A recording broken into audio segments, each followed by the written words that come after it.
तो जैसा कि हमने लास्ट पार्ट में देखा कि नात्रा के सारे दुश्मन मिलकर उस पर हमला करने की प्लानिंग कर रहे थे।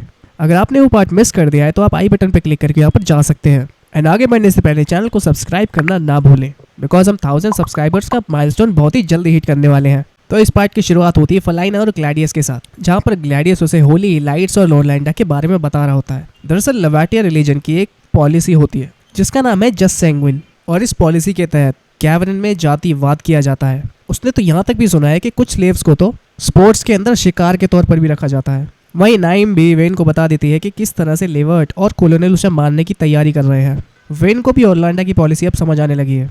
वो बताता है यह ओडाला का बच्चा बहुत शातिर है। असल में वो जिलाद गोल्ड माइन को कैवरन के कब्जे में लेना चाहता था और उसने सारी तैयारियां भी कर ली थी। और ये सब जब हुआ था जब मार्डन और नात्रा आपस में लड़ने में बिजी थे, लेकिन हमने उसके प्लान में अड़ंगा डाल दिया गोल्ड माइन को अपने कब्जे में लेकर। वो जानता है कि नात्रा को हराना इतना आसान नहीं, इसलिए इनडायरेक्टली वो मुझे मरवाना चाहता है। तभी ज़ेनो उस रूम में आ जाती है और वेन से परमिशन मांगती है कि वो ओडाला से पर्सनली मिलना चाहती है, क्योंकि कैवरन में हर इंसान मार्डन को ख़त्म कर देना चाहता था, वो भी पूरी तरह से। तो वेन को लगा कि शायद ज़ेनो उसे चांद से मार देगी, लेकिन ज़ेनो कहती है मैं सिर्फ उसका विश्वास जीतना चाहती हूँ। इसलिए वेन उसकी शर्त मान लेता है। अगले दिन मीटिंग के दौरान हलोनी ओडालेस के साथ होता है, वही जिसने मार्टन को धोखा दिया था। अब क्योंकि वेन होली लाइट बनने के लिए राजी हो चुका था, ये देखकर ओडाला को काफ़ी खुशी होती है। वो इतना खुश था कि उसने अपनी बेटी का रिश्ता वेन से करने की कोशिश करी। साथ ही उसने ये भी कहा असल में मेरी बेटी इतनी इंटेलिजेंट और शातिर नहीं है, इसलिए कभी कभी मुझे उसे अपनी बेटी कहने में शर्म आती है। यहाँ तक तो सब कुछ ठीक था, लेकिन उसकी अगली बात सुनकर वेन आग बबूला हो जाता है, क्योंकि ओडाला चाहता था कि मस्कारा ट्रेडिशन के दौरान नाइम की बलि दे दी जाए। आखिर वो है तो एक स्लेव ही ना। वेन को उतना गुस्सा आ रहा था कि वो किसी न किसी पर अपना गुस्सा उतारना चाहता था। जब उसे कोई नहीं देखा तो उसने डोरमैन के फेस पर लात मार दी, जिसके बाद वेन कहता है महाराज मैं जानता हूँ कि डिस्कशन के दौरान तलवार निकालना अच्छी बात नहीं है, लेकिन नाइम की इंसल्ट करना मैं अपनी इंसल्ट समझता हूँ। वेन ओडालेस को वहीं पर जान से मार डालता है और ज़ेनो से कहता है तुम्हारे पास मौका है सोलोनी के बच्चे को मारने का। ये सुनते ही उसकी हालत ख़राब हो गई और वो वेन से अपनी जान की भीख मांगने लगा। उसकी छुट्टी करने के बाद वेन उस किले में आग लगाता है और अपने साथियों को लेकर वहाँ से निकल जाता है। लेकिन वेन ने एक सैक्रेड एलीट को मारा था। अब नात्रा को हर हाल में कैवरन से लड़ना ही पड़ेगा। नाइम के बार बार पूछने पर भी उसने ओडालेस को मारने का असली रीज़न नहीं बताया। थोड़ी आगे जाकर जब वो सब रुकते हैं तो वेन सबको प्लान बताता है। उन्हें मार्डन के राज्य की सारी सेना को साथ मिलकर लड़ने के लिए बुलाना होगा। जब वेन ये सब प्लान समझा रहा होता है तभी नाइम के दिमाग में वही बात चल रही थी जो वेन ने उसे नहीं बताई। वो गुस्से से उसका चेहरा पकड़ती है और दोबारा से ओडालेस को मारने का रीज़न पूछती है। वो तो अच्छा हुआ कि लूकास ने आकर वेन को बचा लिया। लूकास कहता है मुझे हलोनी की धोखेबाजी का सबूत मिल चुका है। कैवरन किंगडम में भगदड़ मच चुकी थी।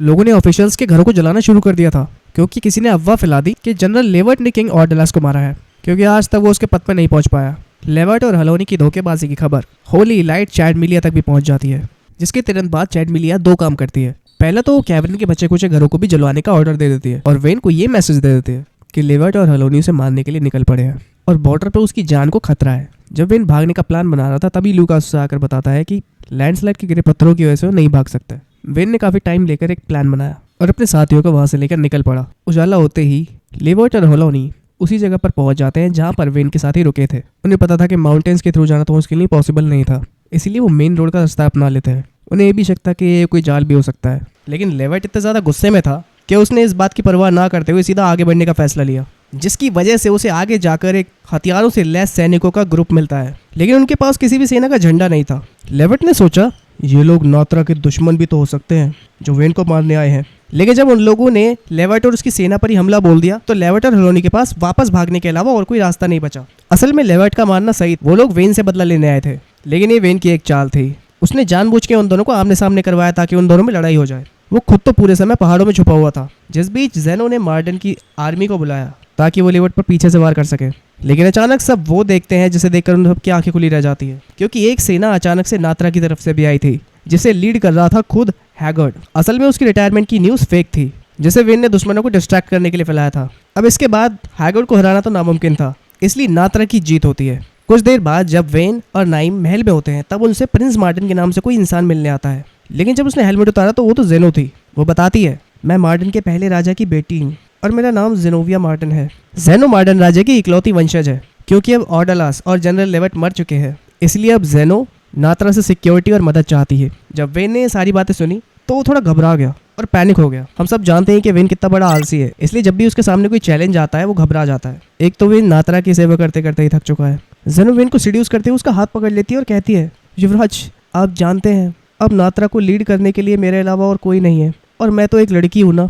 जिसके बाद हम इंपीरियल कैपिटल का सीन देखते हैं, जहाँ पर लोई जनरल से कुछ बात कर रही होती है। असल में इंपीरियल के युवराज बनने के लिए 4 सक्सेसर्स की एक मीटिंग होने वाली है। उस कॉन्फ्रेंस में 3 गेस्ट ऑफ ऑनर्स भी होंगे और एक होगा उनमें से नात्रा से। मीटिंग के बाद लुई थक जाती है और सोफे पे थोड़ी देर आराम करने के लिए लेट जाती है। तभी बेरिस्टेल ने आकर उसे बताया, आप जिसका इंतजार कर रहे थे, नात्रा की पार्टी शायद बाहर आ चुकी है। यह सुनते ही लोई की आंखों में चमक आ जाती है और एक्साइटेड हो जाती है। उसे लगा कि वेन आ चुका होगा। वो उसकी शक्ल देखने के लिए बहुत ज़्यादा बेताब थी। वो जैसे ही गेट्स खोलती है तो वेन की जगह वहाँ पर फलाइना को देखती है, और जो परेशानी लोई के चेहरे पे थी उससे ज़्यादा परेशान वेन भी था। उसे हर पल फलाइना की चिंता सताई जा रही थी।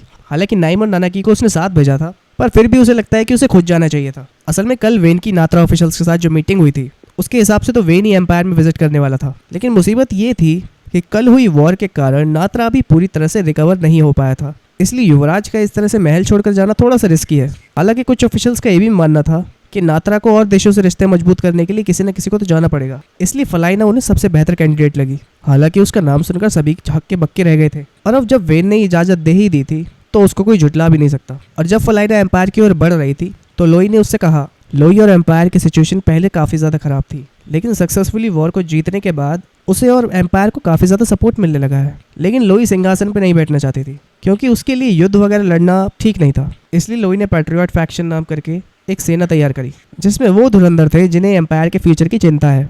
अब थोड़ी देर बाद फलाइना और नाइम बैंकेट में कदम रखते हैं। वहाँ खड़े सभी ऑफिशियल उन दोनों को देखकर काफ़ी ज़्यादा हैरान थे और उन्हें घूर रहे थे।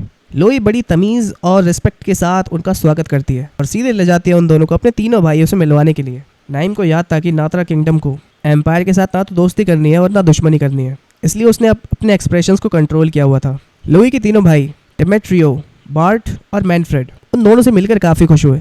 असल में वेन उन तीनों के नेचर के बारे में फलाइना को सब कुछ पहले से ही बता चुका था। राजकुमार मैनफ्रेड को हर बात मक्खन लगा के बोलने की आदत है। राजकुमार बार्ड उनकी मिलिट्री की रीढ़ की हड्डी है। और सबसे बड़ा राजकुमार डेमेट्रियो जैसे बहस करने की आदत है। अब लोग उसे इसलिए कंसिडर करते हैं क्योंकि वो सबसे बड़ा है। डेमेट्रियो को हरगिज पसंद नहीं आया कि नात्रा वालों ने एक बच्ची को किस तरह भेज दिया। लोई उसे वेन के ना आने का कारण बताती है, जहाँ पर बैल्ड और मैनफ्रेड ने नात्रा की पहले से ही चापलूसी करनी शुरू कर दी थी ताकि उन्हें नात्रा का सपोर्ट मिल सके।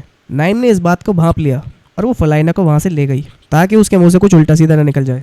नाइम को कुछ देर के लिए बाहर जाना था, इसलिए वो नानाकी को फलाइना के पास छोड़कर जाती है। असल में वो चुपके से लोई के पास आती है और कहती है, तुम्हें इस तरह से मुझे यहाँ पर सीक्रेट बुलाने का क्या मतलब है। और लोई ने फिर से रोना धोना शुरू कर दिया और बोली, तुमने देखी है ना हमारे राज्य की क्या हालत है, मुझे नात्रा की मदद चाहिए। नाइम उसे पहले ही साफ बोल देती है, देखो नात्रा किंगडम तुम सबके लिए न्यूट्रल है और ये कहने के लिए मुझे वेन ने ऑर्डर दिया है। लेकिन इस बात पे उन दोनों के बीच बहस शुरू हो जाती है, जिसके बाद इंपीरियल कॉन्फ्रेंस के लिए हम चारों कैंडिडेट्स को एक रूम में देखते हैं जैसे कुछ इंपॉर्टेंट डिस्कशन करने वाले हों।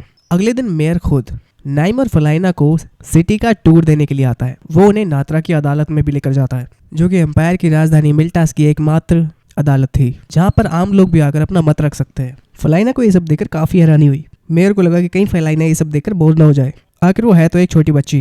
लेकिन फलाइना को उस बहस में काफ़ी इंटरेस्ट आने लगा था। वहीं डेमेट्रियो गुस्से से पागल हुआ जा रहा था। उसे वेन का फलाइना को अकेले भेजना बिल्कुल पसंद नहीं आया। वो जोर से चिल्लाता है और टेबल पर लात मारता है और कहता है, नात्रा को इस इंसल्ट का जवाब देना पड़ेगा। जब नाइम और लोई आपस में कुछ बात कर रही थी, तभी डेमेट्रियो फलाइना को ऑर्डर देकर अपने कैबिन में बुलाता है, जहाँ पर लोई उसके साथ देने आती है। डेमेट्रियो बहुत ही शातिर सी शक्ल बनाता है और फलाइना से कहता है, मेरे पास नात्रा की भलाई का एक बहुत बड़ा सुझाव है। फलाइना, नात्रा की राजकुमारी मेरी वाइफ क्यों नहीं बन जाती। और उसके मुंह से ये बात सुनकर सभी हक्के बक्के रह जाते हैं। डेमेट्रियो बार बार सिर्फ एक ही बात बोल रहा था कि ऐसा करने से एम्पायर और नात्रा के रिश्ते बेहतर हो जाएंगे, लेकिन उसकी शक्ल कुछ और ही बता रही थी।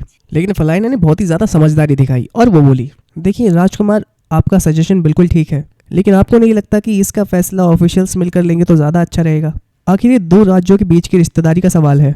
लेकिन डेमेट्रियो उसी वक्त जवाब चाहता था। वो फलाइना के जरिए पूरी नात्रा को अपनी उंगली पर नचाना चाहता था। फलाइना जानते थे कि वेन इस सिचुएशन में होता तो ज़रूर अपने दिमाग का इस्तेमाल करके सिचुएशन को संभाल लेता। लेकिन फलाइना बहुत स्ट्रांगली कह देती है कि इतना बड़ा फैसला सिर्फ इंटरनल अफेयर्स को लेना चाहिए, ना कि हम दोनों को। ये सुनकर डेमेट्रियो थोड़ी देर के लिए शांत पड़ जाता है और कुछ देर बाद गुस्से से नात्रा और वेन के बारे में उल्टा सीधा बोलने लगता है। लेकिन तभी उनके कैबिन में वेन खुद आ गया और बोला, नात्रा के बारे में बात हो रही है तो सोचा कि नात्रा के युवराज कैसे पीछे रह जाता।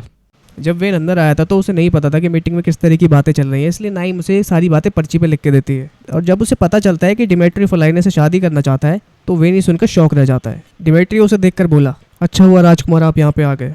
असल में हम आप ही के बारे में बातें कर रहे थे। अब फलाइना को भी डिसाइड करने में आसानी होगी कि उसे शादी करनी है या नहीं। क्यों राजकुमारी, अब तो तुम ना नहीं कहोगी ना। जिसके बाद वेन मुस्कुराते हुए पीछे पलटता है और कहता है, मुझे आपका शादी का प्रस्ताव बहुत पसंद आया। इससे नात्रा और एम्पायर के रिश्ते और भी अच्छे हो जाएंगे। तभी लोई भी कहने लगी, हाँ अगर ऐसा हुआ तो बहुत अच्छा होगा। मेरी और प्रिंस वेन की शादी भी इसलिए रुकी हुई है क्योंकि कंट्री के सर्कमस्टांसेस अभी ठीक नहीं है। सोचो अगर मैं राजकुमार वेन से शादी कर लूँ और तुम फलाइना से शादी कर लो तो हमारे रिश्ते कितने मजबूत हो जाएंगे। लेकिन शायद ये बात डिमेट्री को पसंद नहीं आती, इसलिए वो चिल्लाता है और कहता है, लोई ये फैसला तुम बिना किसी से पूछे कैसे ले सकती हो। तो लोई ने बताया, वैसे तो शादी का फैसला एम्परर करता है, लेकिन अभी तो उसकी सीट पे कोई है नहीं और एक अडल्ट होने के नाते मैं अपनी शादी का फैसला खुद कर सकती हूँ। क्यों? लोई मन ही मन में जानती थी ये दोनों शादियाँ होने के बाद नात्रा का इन्फ्लुएंस एम्पायर के ऊपर काफ़ी ज़्यादा बढ़ जाएगा। लेकिन तभी नाइम ने एक रूल याद दिलाया जिसके मुताबिक नात्रा के 2 रॉयल्स एक ही फैमिली से रिश्ता नहीं जोड़ सकते। ये बात मेरे दिमाग से कैसे निकल गई। असल में ये नाइम और वेन की एक चाल थी, ऐसा कोई रूल एग्जिस्ट नहीं करता। वेन इस बारे में कल बात करना चाहता था, लेकिन डिमेट्रियो को अभी फैसला सुनना था। वेन उससे कल तक की मोहलत मांगता है और वहाँ से चले जाता है। उसके जाने के बाद फलाइना वेन को गले लगा लेती है और कहती है, आपको यहाँ देखकर मुझे काफ़ी खुशी हुई, लेकिन ये डिमेट्रियो के बच्चे का हम क्या करेंगे। वैसे भी रॉयल्स होने के नाते इस तरह की शादियाँ एम्पायर्स पर अलाउड नहीं है और हमें अपना मैरिज पार्टनर चुनने का पूरा हक है। वेन ने कहा, अगर किसी को मेरी बहन से शादी करनी है तो कम से कम उसके पास पूरे कॉन्टिनेंट को यूनाइट करने का दम तो होना चाहिए। फलाइना के जाने के बाद वेन नाइम से लवाटिया रिलीजन के बारे में डिस्कस करने लगता है कि वो लोग चुपके से बाकी कंट्रीज में भी अपना इन्फ्लुएंस बढ़ा रहे हैं। हो सकता है उनका अगला निशाना मिल्टास हो। असल में वेन 2 दिन से सोया नहीं, इसलिए वो इस वक्त काफ़ी थका हुआ महसूस कर रहा है। नाइम वेन को बताती है कि लोई ने उसे सीक्रेट मीटिंग के लिए कुछ देर के लिए बुलाया है। जब वेन उससे मिलने जाता है तो लोई कहती है, मुझे समझ नहीं आ रहा कि तुमसे सवाल करूं या तुम पर अपनी भड़ास उतार दूं। वेन ने कहा, शायद तुम ये सोच रहे हो कि अपने भाइयों में से किसको एम्पायर बनना चाहिए।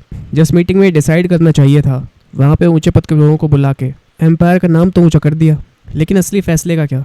वेन ये तो जानता था कि एम्पायर के लोग तीनों राजकुमारों में से किसी को भी गद्दी पर बैठे हुए नहीं देखना चाहते थे। सभी जानते हैं कि लोई उसकी सही हकदार है, लेकिन इस वक्त वो काफ़ी कंफ्यूज्ड महसूस कर रही है। लोई को अब भी उम्मीद है कि वेन उसकी मदद ज़रूर करेगा। डिमेट्रियो के प्रपोजल की बात मैनफ्रेड तक भी पहुंच चुकी थी। मैनफ्रेड की नज़रों में वेन एक जेंटलमैन और बहुत ही सुलझा हुआ इंसान है और इसीलिए वो उसे मार देना चाहता है।